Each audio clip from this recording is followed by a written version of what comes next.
Let me show you guys around our campsite here. So it is Labor Day weekend, and this place is packed to the brim.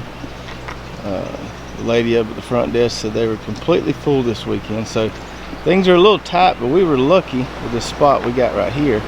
And as opposed to having to back it in like those people did and everyone else, we had this spot right here. We didn't pick it, just kind of look at the draw, but we were able to put our camper this way, and we got a lot of room here on both sides, so it worked out pretty nice. So we got the pop-up set up right here with our awning, all that good stuff, and plenty of area for the kids to play around, which is nice, and even a decent amount of room on the back side here. We got the creek right down there. Been loving playing in the creek, having a good time with that. And on the back side here, like I said, we got enough room to keep our coolers, tables, grill, watering station, all that good stuff. You can see the creek again down there. So I'm going to keep note of this spot right here because I like the room. It seems to have more room than any of the other campsites on the entire place. And like I said, that was just luck. We're going to remember this number so we can request it if we ever come back to this place. And another thing that's nice that we always look for as far as pop-up camping goes is how close are the facilities. And if I turn around right here, we can see the bathhouse and bathrooms right up there, real nice and clean. I'm not going to take you inside there because we might get some funny looks, but real nice and clean, and just a short little walk up the hill from where we're staying right here.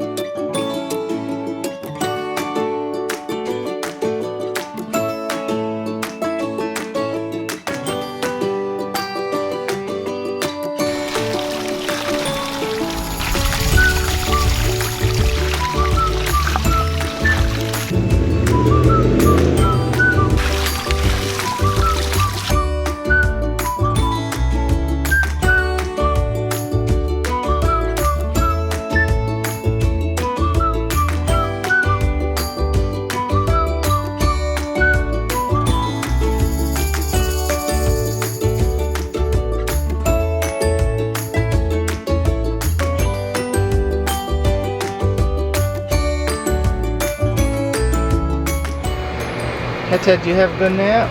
Yeah. Yeah, you feel better?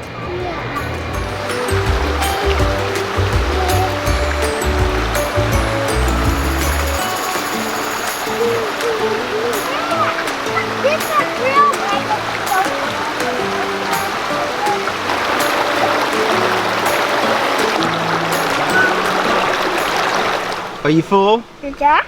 What'd you eat for supper? Hamburger. Hamburger? Yeah. Honey, so what are we having for supper tonight? Fajitas. Why are we having fajitas? Because I'm sick and tired of these hamburgers and hot dogs. You don't like hamburgers and hot dogs? Not every time we come, that's like your #1 meal. So we changing it up. Change it up. Show me what we got here. We have, what do we have? Oh, chicken and fajita sauce, beef and some sort of fajita season, and bell peppers and onions. So we're we're gonna about cook it on the take flat that top. off. Okay. About to fire up the Blackstone here. Yes, with bacon grease. Do a little fajitas and kind of mix it up. Yes, if we can find our children, because we're missing one for sure. They're over there somewhere, I think. We have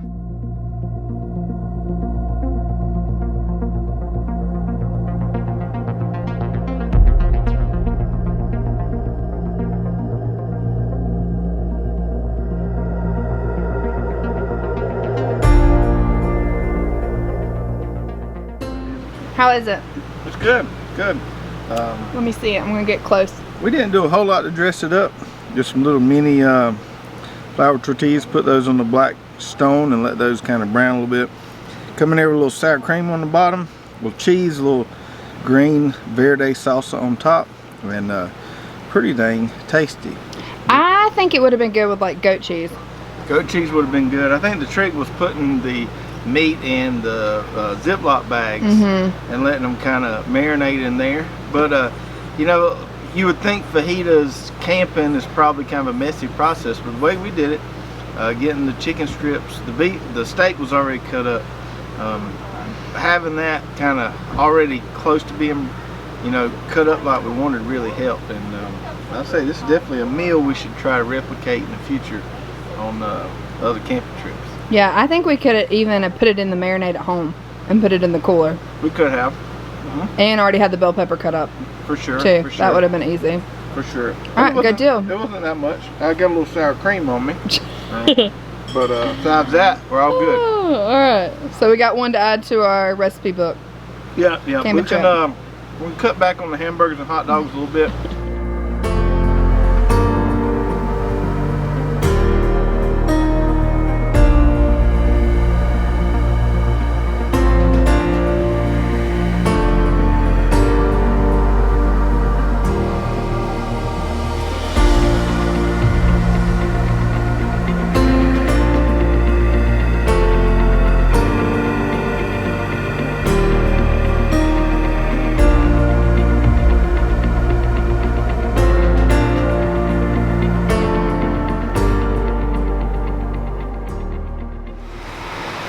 So for those of y'all that are new to the channel, I'm Travis. I'm Brooklyn. And this is my wife, Brooklyn. And so this is our third time camping with our pop-up here.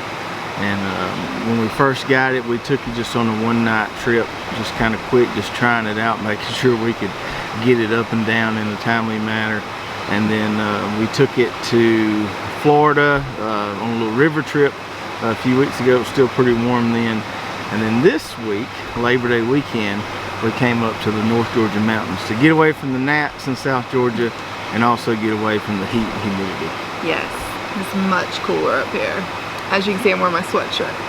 So we left like 90, 95, 97 degree temperatures during the day down south. Came up here about 5-6 hours north to Hiawassee, Georgia, where the daytime high today was 82 degrees and it's nice, cool, crisp, so 58 nice. Tonight. Feels really, really good out here. Thursday, my car actually said 110. 110. Yeah. It probably wasn't that. I mean, I know, but it felt like 110. It probably was 110 when your car, you first got into it and it had been sitting in the sun all day. So it's been a nice kind of relief to get away from the heat and get up here. Even though it was a long drive, wasn't, you know, it can be tough with 2 kids, especially, you know, we have a almost, Abram's about to be 5, Titus is about to be 3, and traveling with kids like that can be tough. But we left South Georgia about 8:30, stopped a couple times. You know, with kids you can't just run through a drive-through and keep going. You kind of got to stop and let them stretch their legs. So we stopped and ate a time or two, stopped at a store or two just to give them a break, and got up here about 3:30. So we made decent time considering what we're working with. Yeah, it went bad. Traffic wasn't bad. I was surprised. Traffic was not bad. We decided to, we took the interstate up to Macon, I think. We got off and went through Athens and went kind of back roads. I try to stay off the interstate with that pop-up as much as I can. It's just even if it takes me about 20 minutes longer, it's a little bit of a safer route to go the back roads, and so we took the scenic way, stayed off the interstate. Yeah, I think Atlanta traffic would have been rough. Yeah. It was starting to get busy when we were about to hit 475. Yeah, we could tell right there south of Macon, where, you know, especially once you get between Macon and south of Atlanta, it can get hairy, especially on a Friday, Labor Day holiday, so forth. Sure. So we got here on, so we left Friday morning, got here about 3, plenty of time to set up the pop-up. It's our third time. Well, we had set it up a time or two at the house, making a few changes, you know, renovations inside, but third time setting it up on site, and I feel like every time we do it, it goes a little smoother. It does go smoother. We're kind of getting the hang of it, and so we did that, and just kind of hung out, grilled some steaks once we got the kids to bed, and then today, what do we do today? Oh, well, we drove around. We were planning to go to Walmart and buy a bicycle, but we got on a slight detour that we thought was going to be a 5-minute service road, and it ended up being a 1-hour long service road detour. Yeah, so a little disclaimer here. One of my favorite things to do up here in the North Georgia mountains, and this is probably goes back to my childhood because my dad and grandpa used to do the same thing. My favorite thing to do is just to get in the truck and ride around, and to some people that might seem very boring. And up here there's these things called Forest Service roads, and they're just these small gravel roads. You can barely fit 2 vehicles on it. It's a tight squeeze if somebody, you know, comes by you or passes you. Anyway, you can get on these roads and not know where you're going and just go and go and go forever. Some of them are pretty short. Some of them you just ride it out until you come out on the paved road. So today we were headed to scout out a campground we saw on the way up here, just about 15-20 minutes away. What was it called? Andrews Cove, something like that. Andrews Cove. It doesn't have electrical or water hookups, but it's right on the creek. And when you're up here and the weather's cooler, you don't really have to worry about, you know, plugging in your AC as much. So anyway, we were going to scout that out. On the way, I saw a little side road that said High Shoals Falls, and I said, look. It said scenic route. High Shoals Falls scenic route. Yeah, and Titus, our littlest one, he loves waterfalls. He's just fascinated by them. I said, well, let's take Titus to see a waterfall. So we dug off in there, and I'll let Brooklyn kind of tell you what happened. So we start going, and after about 10 minutes, everybody's doing great. We got our windows down, feeling pretty good about it. We're like, oh, this is fun. Look how beautiful all the mountains are and all the trees. And then we see all these cars are stopped somewhere. Now, there's not service anywhere up here. So I'm sort of trying to Google it on my phone, and I say, oh, I see 1.2 miles, 2.6 miles, there's a waterfall. Because a lot of places up here, you can sort of pull off. It's like 2 miles away, and then there'll be a beautiful waterfall, something like that. No, that's wasn't it. We passed all these cars, and we think, oh, okay, maybe we're about to get the waterfall. No, apparently that must have been the trailhead. We're just assuming all this, not positive.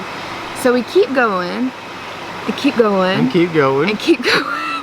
And as we kept going, the roads just kind of got hairier and hairier. Now, we did find some cool little primitive camping spots, but nothing you'd want to pull the pop-up that far back into. No. But they were beautiful views. They were on top of the mountain. Beautiful. Little pad there, a little fire pit. You could tell people camp out there in tents. Would not want to do it with children. Would not want to do it with children. They'd fall off the side. Very dangerous. Yeah. But we did stop and take a few good pictures there. Beautiful, beautiful campsites. So pretty. The road started getting a little hairy though. Yes, washed out. And at one point we stopped and we had to get out because the road had washed out so much, and you said, I don't know if we can get around here. And I'm thinking, part of me is hoping, I'm like, please, I hope we can't either. I want to turn around. Well, the last thing you want to do is turn around, because you keep thinking like, oh, I'm only a couple miles from getting out of this thing. But we weren't. We were nowhere near a couple miles. Actually, where we stopped, we saw somebody's undercarriage from their car had pulled out. Yeah, somebody lost a bumper. So I got out of the truck. There's this huge water hole, and I have a four-wheel drive truck, but I don't like to use it unless I have to. And I was kind of investigating, seeing how wet it was. Yeah. There was this little very narrow path that had been made around the water hole. Yeah. So I got out and I was kind of stomping around, seeing how wet it was. And we made the decision to put it in four-wheel drive and go around the water hole. And we got through there pretty easy. But like I said, somebody had lost a bumper there. And when we probably could have made it through the water hole, but you don't ever know what kind of rocks or anything is underneath there. Yeah. And it could just be a little dangerous. And of all places to get stuck, that would have been a terrible place to get stuck. Oh yeah, because we were about 30 minutes in when we found this spot. So I finally sort of get my GPS to work, and I still can't really tell how far we are from the main road. And it keeps saying something like 6 miles, 8 miles. So we just keep going on for about 3 miles there. It is the road is washed out, so it's just bump, bump, bump, bump, bump. And I think at this point, Abram starts saying, "This was a horrible idea." And I'm like, "Yes, it was. I'm sorry. This is, you know, everybody's getting a little restless. At this point, we've been in the car for about an hour, windy roads, up the mountain, down." And then we're finally about 2 miles. I finally got the GPS working. We're almost 2 miles from the road, and we come up on this poor guy who had a flat tire. And he was just that was all he could do. There wasn't no other way he had to get out of there. No, and there was like really no way for us to help him, and you couldn't change a tire right there. And we stopped. I mean, this tire was wore slap out. His rim was gonna be tore up, and I felt bad for him. It was not comical, but it looked like something that would happen in a movie. The way the tire just blown out was just flopping around on it. I mean, on this mountain road so far away. And so we stopped and asked him like, hey, can we help y'all? Is there someone we can call? And we didn't have the stuff he needed to be able to pull the truck up. And so he's like, no, I guess we're just gonna keep going. And yeah, and there wasn't a level spot there to change the tire had you had the right tools to change it. Yeah, so, that's true. Unfortunately, I think they finally made it out of there, but like I said, there was some spots that was washed out and just rocky and bumpy. If you wasn't real careful or didn't have, you know, if you had old wore out tires, I could see where you'd blow one in a minute. Anyway, we saw a car too that looked like it was stranded. We didn't see anybody remotely close to it. They might have been hiking. Anyway, we finally got out of there. And then we got out of there and it dropped us off coming out of there almost right there at Helen. So we had went from Hiawassee to Helen almost all just back roads, which is about a 20-25 minute drive. This back road for service road trip took us about an hour and a half. Yes, it's a 20 miles. Yeah. And it wasn't even in the middle. It was actually in, like where Unicoi is, which is sort of on the outside of Helen, coming towards Hiawassee. Yeah. But it was nice to be that close to Unicoi because we got to ride through there and check out their campsites. Yeah, so we were looking at Unicoi for this weekend, but they were all booked. Being Labor Day weekend and with the COVID going on, a lot of your state parks are really booked. So well, we rode through Unicoi doing a little scouting and kind of picking out what would be a good spot for us in the future. We can go there and camp. We did find some good spots. Stopped at a little spot, playground at a creek there, let the boys play in that. That was fun, nice little break. And then we got back here and took a deep breath. Yeah, definitely took a deep breath. You were talking about us popping up our camper, and I want to tell a funny story. Sure. So, as Travis said, this is our third time that we've gone. The other two times we have either had family or friends there with us, meaning that we had someone to sort of help us watch the boys. Now, I'm sure, you know, Titus is 2, Abram is 4, and Titus is a daredevil, just daredevil. And I'm normally what you would call a helicopter mom, but I'm trying to be more laid back here. So we have gotten a lot faster and better sort of pulling and popping this thing up pretty quick. So we had told the boys, okay, go down to the creek, and every few, I mean, I'd say 45 seconds, we're sort of checking on them, you know, catching our eye. And anybody who knows who has kids, your 4-year-old can really tell you like if your 2-year-old's about to do something dangerous. Except this time. So we were unrolling the awning, and up comes this lady with our 2-year-old's hand in her hand and goes, I'm really sorry to bother y'all, but I just found him climbing up these huge rocks and I was worried he'd fall. Yeah, so there's these little cabins here, and there's one right beside us, and some of these people like live in here permanently, and I guess she was worried. She didn't know about his climbing skills. I was worried he might fall, but he scaled it.